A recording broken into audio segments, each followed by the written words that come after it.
All right, everybody, fantasy football week 3 is here. I'm going to give you all the optimal starts at each position, starting from quarterback, going to running back, wide receiver, and tight end, so you guys can make proper decisions on who to start. Now, this is the show. It's a full prep show. So if you want to make sure you have that optimal roster, this is the show to listen to. I recommend you watch the entire video so you get a full scope of what's going on per position, matchup-wise. You need to understand.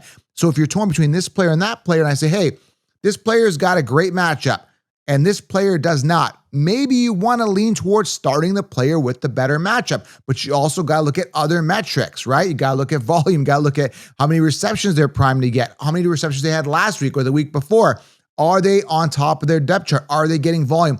All questions you got to ask to make sure you have the proper start and sit heading into week 3, because it's a very important week. There's a lot of guys that crap the bed. And not only just 16 round players, but like every player. Like, there's a couple of players that have been kind of consistent, guys like Jonathan Taylor and stuff, but overall, it's been the Wild West. And that typically happens at the beginning of the year. So I want you guys to step back and calm down. Take a deep breath.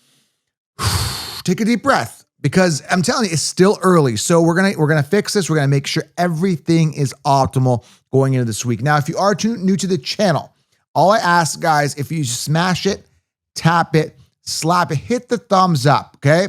And if you have a question below, drop your question below. I'll try to get to as many as I can. Now, I cannot promise I get to all the questions, right? I'm busy. I have priorities like my Patreon group, right? There's people that actually pay for my service. Now, I do this for a living, and I support the people that believe in me. Now, obviously, I try to get to as many listeners as I can, but if you're paying a premium to get my advice and you're investing in me, I'm going to be first to get back to you. Not saying I don't get back to people in the comments. I try to get back to as many people on YouTube. I know there's a ton of channels that don't even reply. Like, I've been replying this entire off season, but there's only so much I can do and only so much I can get to. So drop your question. I'll try to get to it. But if you are in the Patreon group, there's a guaranteed Q&A. Again, you're investing in me. I'm going to invest my time in you, because time is money, bottom line. Like, there's only so many hours a day. Okay, I can't, like when I'm out with my family after my show's done, I can't sit there and get back to every DM as much as I want to. Okay, now I used to do that when I started the first, second year. I was doing it every DM. Now there's like at least 100,000 pending DMs on my Instagram. It's impossible to get to. So that's why I create Patreon. Patreon.com/FFcounselor. Join the general level to get your answer guaranteed. Okay, so let's get to it here. Appreciate everybody. Smash that thumbs up and drop your question. Like I said, I'll try to get to as many as I can. If I see it, I will get to it. Okay, thank you guys. All right, so let's go into the optimal players at each position. Oh, by the way, make sure you guys do get my picks below. The Counselor's Edge, all the picks, straight up, against the spread, and 5 prop locks of the week that I really love statistic-wise to help you on those sites where you're playing props or bets to enhance that game watching experience. So the Counselor's Edge, I've linked it below. I've discounted to 50% off. I want everybody in. I want everybody to win this year. Counselor's Edge at thefantasyfootballcounselor.com, or I've linked it below, okay, in the comments. Okay, so let's go through the guys that have optimal matchups at each position. Now, this is a guideline, okay? I want to emphasize this, a guideline, okay? So Dak Prescott, great matchup. Josh Allen, great matchup against Miami, coming off a not so great week. Now, I do want to talk about Josh Allen for 1 second, because I got a lot of stock in him. I find that, like, he's handing the ball off a lot, and he's throwing in urgent situations. So I find maybe if they're winning, right, he may hand the ball off a lot. He plays it really safe. If they are trailing or got to win or got to put up a lot of points, he's probably going to throw a lot more to Keon Coleman. Just something I've noted after the first 2 weeks, so be cautious of that. He does have an easy matchup this week, so maybe a lot of the ball running after they get the early lead, and maybe not such a good week. We don't know. But Josh Allen tends to always deliver. Last week was just a bit of a blah type of week, okay? Caleb Williams, great matchup here. Jared Goff coming off a hot week. Great matchup here. You can say, well, versus Baltimore, Joe, that's not a great matchup. Fair enough. But let me ask you this, okay? If a player is coming off a hot week, do you start him? It depends on the player. Is he going to be consistent? Now, this algorithm actually is, slightly off. I'm taking a look at another algorithm, and they got him listed as kind of like a mid-range matchup. So, sometimes this tool, man, it just really just kind of like, actually, no, I'm sorry. Jared Goff is scheduled as an easy matchup as well, okay? So I'm looking at I got multiple algorithmic tools here that take a look at matchups. So Jared Goff is in fact a good matchup. It's more the rush, I think, is having a trouble against Baltimore. I know Baltimore is a good defense, but Jared Goff favorable against the pass. So I want to stand clear. I always see, again, as I'm doing this, I don't just take whatever the algorithm takes. It says, I'm actually looking, does it make sense? And it does. So Drake May, good matchup versus position. Pat Mahomes, great matchup versus the Giants. Tua Tagovailoa, great matchup versus Buffalo. Sam Darnold, great matchup versus the Saints. Russell Wilson, KC, great matchup. Looks like he's seen that. Justin Fields is out. So I want to make sure you guys know that Justin Fields is out of the match this week, okay? So be aware of that. So Baker Mayfield, also great matchup. Now, a couple of things in the news and notes here I forgot to mention here. Very, very important because, I talk about news and notes at the beginning, but there wasn't that much to actually have a separate news and notes section today. But just a couple quick things that jumped out here is RJ Harvey, because we're getting to running backs in a second, is supposed to be an important piece of the offense. I don't know if I believe that. And this is important as well. Brock Purdy, shoulder toe was limited during practices. We're talking quarterbacks here. That jumped out at me. So very, very important. And there's a couple players that are out at the quarterback position. And again, including Brock Purdy, who's questionable, Jane Daniels, who's questionable, JJ McCarthy, who's out, and Justin Fields, who is also out. So some key injuries to quarterbacks. And this is what I kind of emphasize to you guys going into the season, is that you want to anchor your team with an ace quarterback that is proven, that is solid, that is, that we know is relatively durable. And then, people draft Justin Fields, like years to wow us, we're not wowed. You got to be cautious about that, okay? So be aware of that. Again, Baker Mayfield, great matchup. Aaron Rodgers, and Lamar Jackson, obviously got to start him. Quick glance at the guys that have it in tough. Jalen Hurts, Daniel Jones. I still think Daniel Jones is worth a start if you don't have another option. And especially, the first 2 weeks, we did really, really well.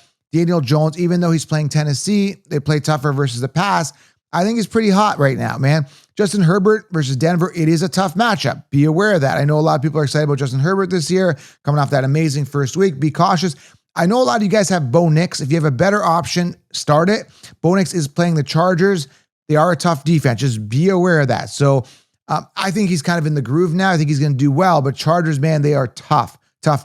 And Kyler, Cam Ward against Indy, all tough matchups. Okay, Cam Ward just can't catch a break this season. All right, let's move on to the running back position. Give you all the optimal and guys that have it in tough at each position. Okay, Pacheco's got a great matchup versus the Giants. You need to be aware of that. You need to note that. But he's had 2 crappy weeks to start the season. Do you trust him?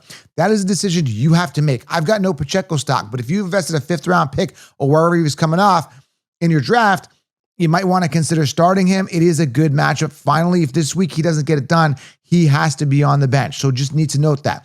Javonte Williams, he's been hot the first 2 weeks. Great matchup. You got to start him, right? Jordan Mason, injury. Aaron Jones, gone. And he's rolling into a great matchup. So if you picked up Jordan Mason off the waiver wire, roll him out. This is an opportunity. So this is what I'm talking about, man. It's like, this is the chance you get to prove yourself, right? Like, you got to do something here. You got a great matchup and you got the start. So do it. Bucky Irving, great matchup. Travion Henderson, a lot of people asking me about this one. This is going to be tough because I have a lot of Travion Henderson stock. And every week they're telling me, I've never trusted the Patriots. This is the thing. I've never trusted the Patriots. So here's my thoughts on Henderson this week. I think he's by far the best and most talented running back on that offense. I don't know why he's not getting playing time. And I think they got to run him this week. They have to. Now, if you do have a better option, I think one guy was asking my Patreon, like a Troy Franklin. Do I start him over Henderson? I would say based on the volume share that Franklin got, I would say yes. I'd probably go Franklin over Henderson. But that being said, he's due for a breakout. And again, if it doesn't happen this week, I don't know when it's going to happen. And this seems to be kind of like the narrative going on with all of these rookie running backs, okay? I don't know what's going on. All I know is that guys like Genti are going to be fed more. I know that they have to be, okay? It is concerning, obviously. And I went back and I talked about the news. It's like they just talk about RJ Harvey. He needs to be a big piece. That's what Sean Payton's saying. Like, well, if he's going to be a big piece of your offense, play him. Don't play crappy running backs that haven't done anything. Play your workhorse running back. We need to see more out of these workhorse running backs. Hopefully we do, okay? So Travion Henderson, it is a good matchup. He should be playing way more than Stevenson, okay? Jonathan Taylor obviously must start. Travis Etienne must start. Great matchup here versus Houston. Breece Hall, great matchup versus Tampa Bay. Jahmyr Gibbs, great matchup versus Baltimore. Braylon Allen, also part of Breece Hall. I don't know why this is organized. It should be beside each other, but okay. Yeah, I mean, if you got Braylon Allen and you're in a deeper league, probably a flex play at best. Chase Brown didn't do well last week. I'm a little concerned, but obviously there's an issue here with the quarterback. How is he going to function with a Jake Browning under center? Something to monitor. Be careful there. But I mean, you drafted him in the second round. You got to start him. He's the workhorse, right? Alvin Kamara must start here versus Seattle. All great matchups. Kenneth Walker, great matchup here versus the Saints. And James Cook, obviously a must start, okay? Guys that have it in tough, so be aware. J.K. Dobbins, R.J. Harvey. We talked about Peyton saying, like, Harvey needs to be a more focal point of that offense. He's playing the Chargers rush defense. It's not a good matchup. If you got a better option, start him. If not, I mean, you're rolling at R.J. Harvey, who hasn't been hot, who's been ice cold, not getting the volume against a tough matchup. Not a good look. That being said, it's fantasy football. Maybe they're messing with us. Maybe he comes out and gets, 20 rushing attempts. I doubt it, but he's probably a sit this week, okay? Dylan Sampson, Quinshon Judkins, from what I hear, Quinshon Judkins, okay, this is the news here, okay?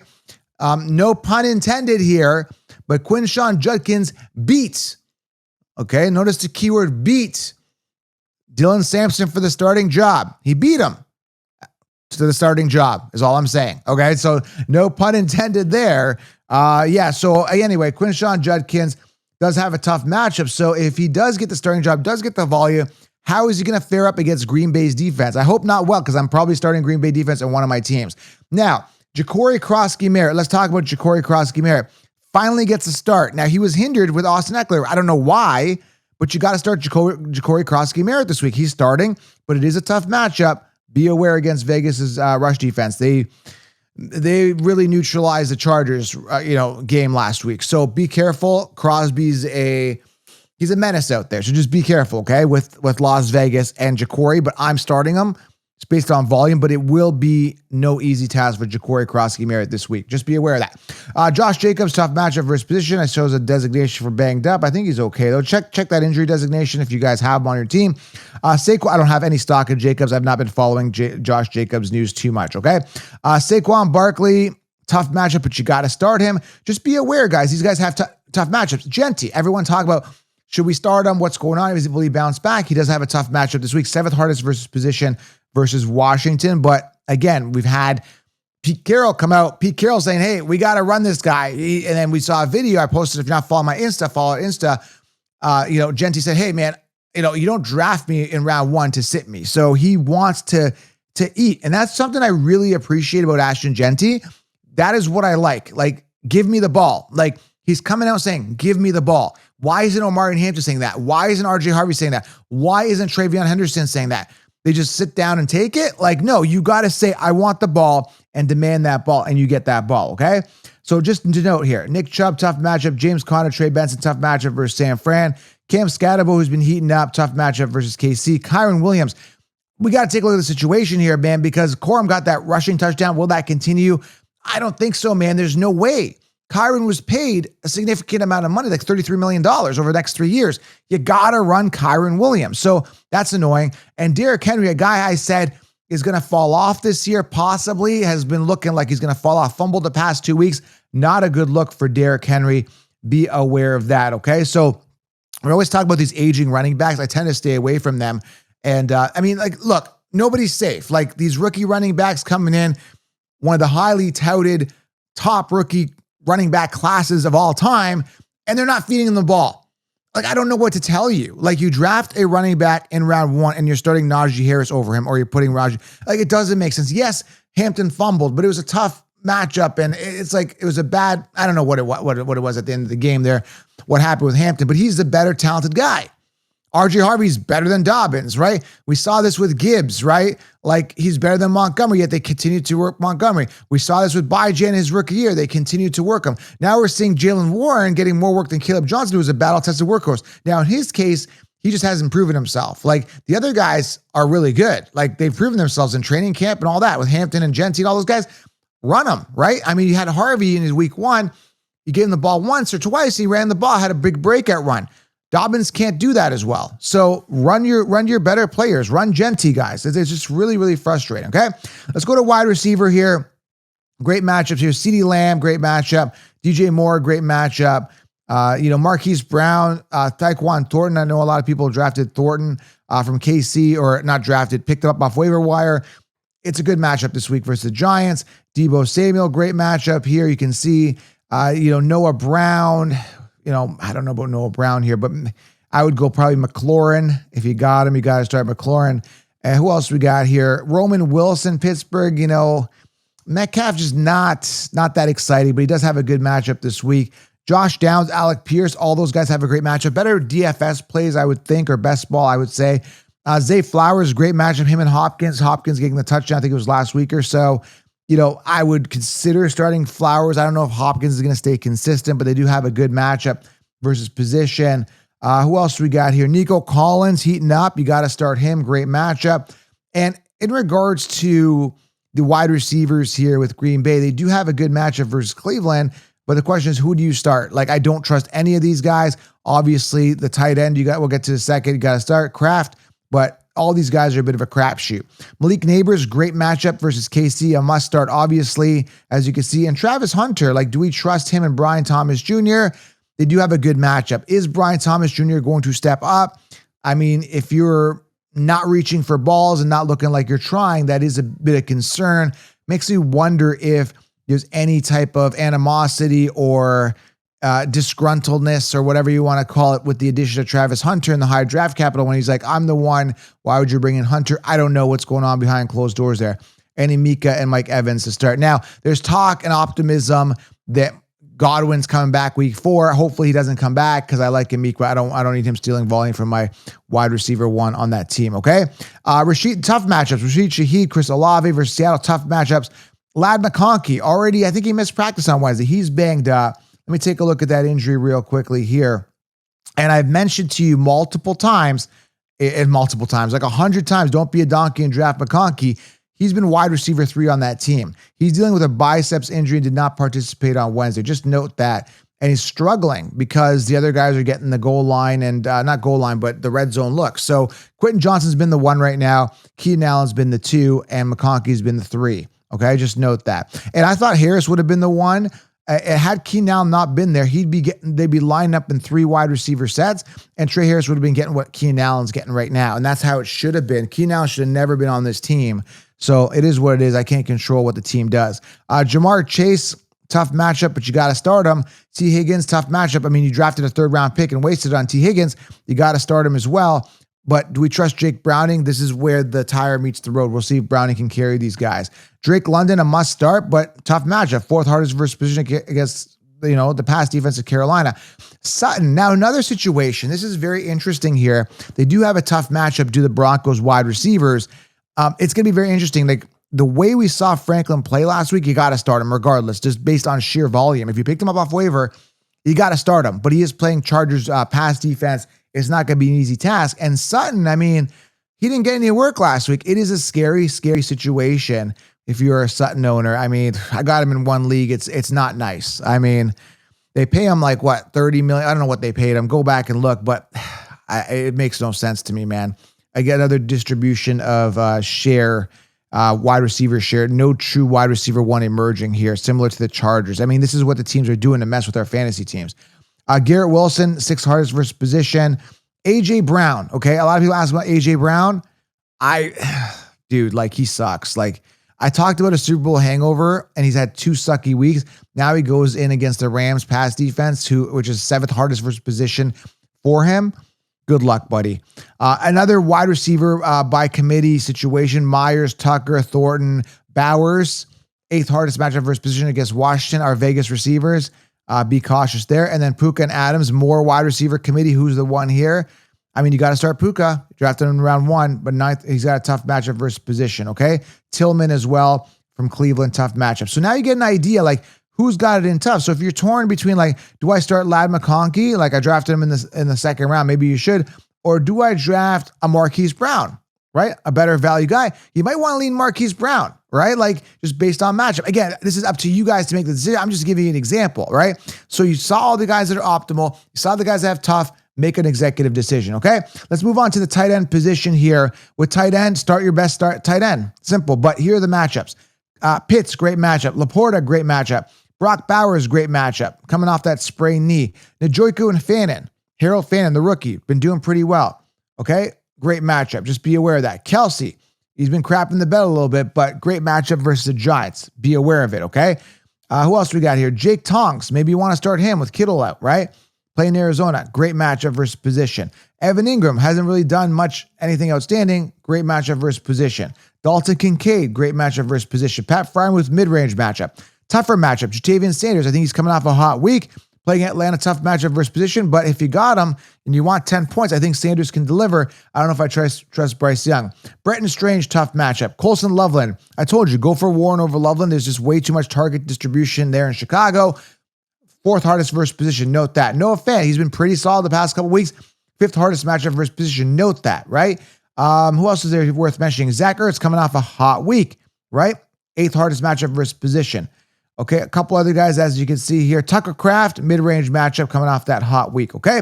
So those are your tight ends. Now, defenses. Which defense should we start this week? And what I tell you all the time is get a top 10 defense consensus-wise. It's the only time I'd go consensus when I'm doing my draft. So I got a lot of Bills. I got a lot of Steelers stock on my teams. But guys have good matchups here. Cincy versus Minnesota.